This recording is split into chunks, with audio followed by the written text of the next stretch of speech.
আসসালামু আলাইকুম এভরিওয়ান, কেমন আছেন সবাই? আশা করি সবাই অনেক অনেক ভালো আছেন। তো বন্ধুরা, একটা ইউটিউব চ্যানেলকে দাঁড় করাতে হলে সর্বপ্রথম কোনটা প্রয়োজন? আমি আপনাদেরকে তিনটা বিষয় নিয়ে কথা বলবো।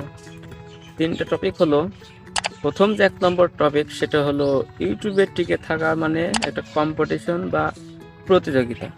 এইখানে আপনাকে টিকে থাকতে হলে অবশ্যই ধৈর্য থাকতে হবে। 1 নম্বরে ধৈর্য, ঠিক আছে। 2 নম্বরে কোনটা? 2 নম্বরে হচ্ছে পরিশ্রম, যেটাকে হার্ড ওয়ার্ক বলা হয়। তো এটা মেধাশ্রম এবং শারীরিক শ্রম হতে পারে দুইটাই, তবে মেধাশ্রমের পাওয়ারটা একটু বেশিই থাকে ইউটিউবের জন্য। এবার 3 নম্বর পয়েন্ট সেটা হলো মানে স্কিল, নিজের যে অভিজ্ঞতা এবং দক্ষতা ইউটিউব সম্পর্কে কে কত টাকা জানে তার উপর ভিত্তি করে একজন সফল কন্টেন্ট ক্রিয়েটর হওয়া সম্ভব।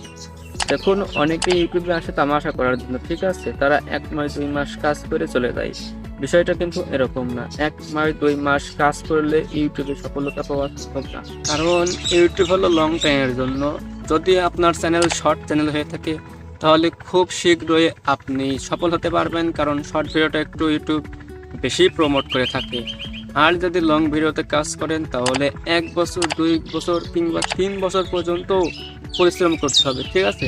তো পরিশ্রম না করলে কিন্তু সম্ভব না, ঠিক আছে। এখানে টিকে থাকতে হলে অবশ্যই কম্পিটিশনে আপনাকে থাকতে হবে। প্রথম আপনাকে ভিডিও আপলোড করতে হবে রেগুলার যদি ভিডিও আপলোড না করো তাহলে কিন্তু হবে না, ঠিক আছে। রেগুলার টাইম মেনটেন করে ভিডিও আপলোড করলে তাহলে কিন্তু সম্ভব আসবে, ঠিক আছে। তাহলে মনে করবে যে ইউটিউব থেকে যে অ্যালগোরিদম সিস্টেম সে বুঝতে পারবে যে এটাই হলো অরিজিনাল কন্টেন্ট ক্রিয়েটর, এবং লং টাইম ধরে কিন্তু টিকে থাকতে হবে। যতক্ষণ পর্যন্ত 1000 সাবস্ক্রাইবার এবং 4000 ঘন্টা ওয়াচ টাইম পূরণ না হয়, ঠিক ততক্ষণ পর্যন্ত আমাদের লড়াই চালিয়ে যেতে হবে। মনে করতে হবে এটা একটা কম্পিটিশন, এটা একটা লড়াই। এই লড়াই আপনাকে টিকে থাকতে হবে, তা না হলে সফলতার মুখ দেখা একেবারেই ইম্পসিবল, ঠিক আছে।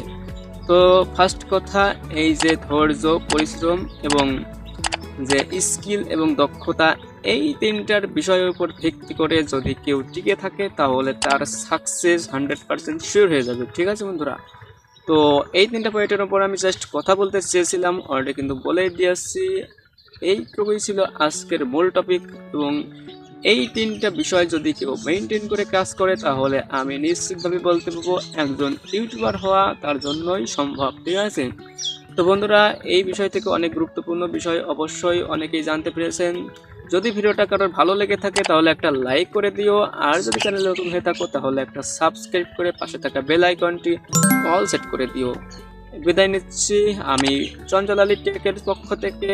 আবার দেখা হবে নতুন কোনো ভিডিওতে। সবাই ভালো থেকো, সুস্থ থেকো। আল্লাহ হাফেজ।